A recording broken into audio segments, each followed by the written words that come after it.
होनी चाहिए, हेल्दी होनी चाहिए। यानी अगर कोई प्लांट है तो बीमार प्लांट नहीं।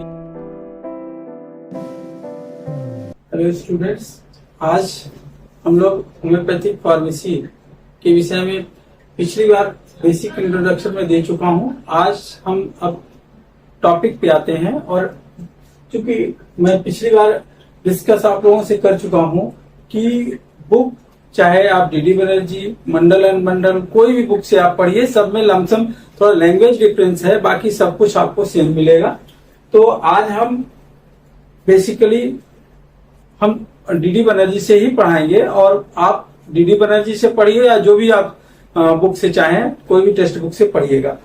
तो देखिए, डीडी बनर्जी में होम्योपैथिक फार्मेसी में खास करके हम लोगों को मेन टॉपिक्स कौन कौन से पढ़ने हैं ये पहले समझना है, फिर उसके उनको डीप पे चलेंगे। तो पहले देखिए, सबसे पहला आपको फार्मेसी एंड फार्माकोपिया, दूसरा है आपका सोर्सेज ऑफ होम्योपैथिक ड्रग्स, तीसरा है व्हीकल्स, चौथा सिस्टम ऑफ मेजरमेंट, जैसे मेजरमेंट में क्या है वो चीजें अभी आपको डिटेल में बताएंगे। पांचवा आपका preparation of method of preparation of homeopathic drugs. अब इसको ओल्ड मेथड और न्यू मेथड दोनों को हम डिफरेंस करके बताएंगे। पहले ओल्ड मेथड, डॉक्टर हनीमैन के समय ओल्ड मेथड का ज्यादा यूज होता था। आज की डेट में हम लोग जो होम्योपैथिक मेडिसिन है मोस्टली न्यू मेथड से प्रिपेयर करते हैं। तो इसको दोनों को हम डिटेल में पढ़ेंगे, प्लस दोनों में क्या डिफरेंस है ये भी जानेंगे।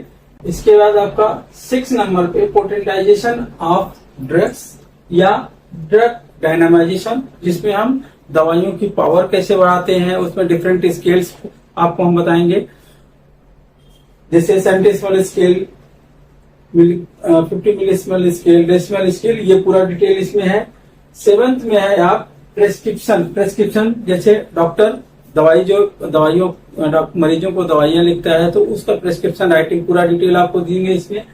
नेक्स्ट है प्रिंसिपल ऑफ मेडिकेशन के प्रिंसिपल को हमें जाना है। Next dispensing, principle of dispensing, उसके बाद principle of drug administration. Drug administration का मतलब कैसे हम दवाई को हम खिलाएंगे।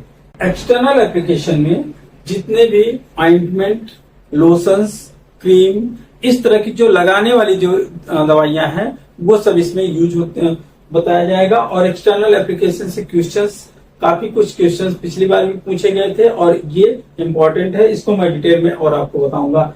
और इसके बाद नेक्स्ट है ड्रग प्रूविंग, जैसे कोई दवाइयां कैसे प्रूव की जाती है। और आप जानते होंगे कि होम्योपैथिक दवाइयां, इसको अभी हम पूरा डिटेल बताएंगे कि हेल्दी ह्यूमन बींग्स पर ही प्रूविंग होती है। यानी होम्योपैथिक मेडिसिन, जितनी भी होम्योपैथिक मेडिसिन की प्रूविंग होती है हेल्दी ह्यूमन बींग्स पे प्रूविंग होगी, और वो डिफरेंट एज ग्रुप के साथ मेल फीमेल दोनों अलग अलग एज ग्रुप के सब चीजें उसमें डिटेल आपको हम भी बताएंगे किस तरह से प्रूविंग होती है। 13 नंबर पे एनालिसिस ऑफ ड्रग्स में और 3-4 पॉइंट में हम लोग पढ़ेंगे। सैंपलिंग, जैसे कोई भी ड्रग्स का हम कैसे सैंपल लेंगे, सैंपल में जो भी ड्रग्स की सैंपलिंग में अभी आपको लेना रहेगा तो वो ड्रग्स क्या होनी चाहिए, हेल्दी होनी चाहिए। यानी अगर कोई प्लांट है तो बीमार प्लांट नहीं लेंगे, हेल्दी प्लांट लेंगे। और उसका एक टाइम ड्यूरेशन होता है कि एक, जैसे कुछ ड्रग्स फ्लावरिंग के समय हमें लेना है तो फ्लावरिंग के समय ही उनका कलेक्शन करना है, तो इसको डिटेल में समझेंगे। और मेथड ऑफ एनालिसिस, उसका मेथड का कैसे एनालिसिस करना है उस भी डिटेल में समझना है। नेक्स्ट है आपका, इसमें लिमिट टेस्ट करेंगे।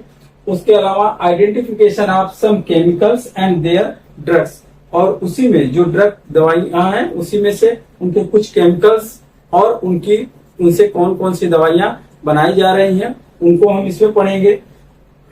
इसके अलावा 4th में आपका क्रोमेटोग्राफी, ये भी आपको क्वेश्चन इससे बनते हैं, इसको पढ़ाया जाएगा। और 14वें नंबर पे 14th में आपका है लॉ एंड एथिक्स में होम्योपैथी का डिफरेंट एक्ट होते हैं, वो एक्ट को हम लोग पढ़ेंगे। होम्योपैथिक फार्मेसी एक्ट क्या है उसको डिटेल समझेंगे। दूसरा है कंडक्ट एंड एटिक्यूट ना। तो ये भी थोड़ा बहुत जानकारी इसके विषय में लेंगे।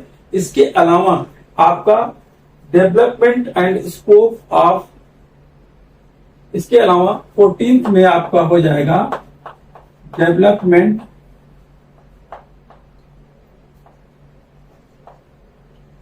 And scope,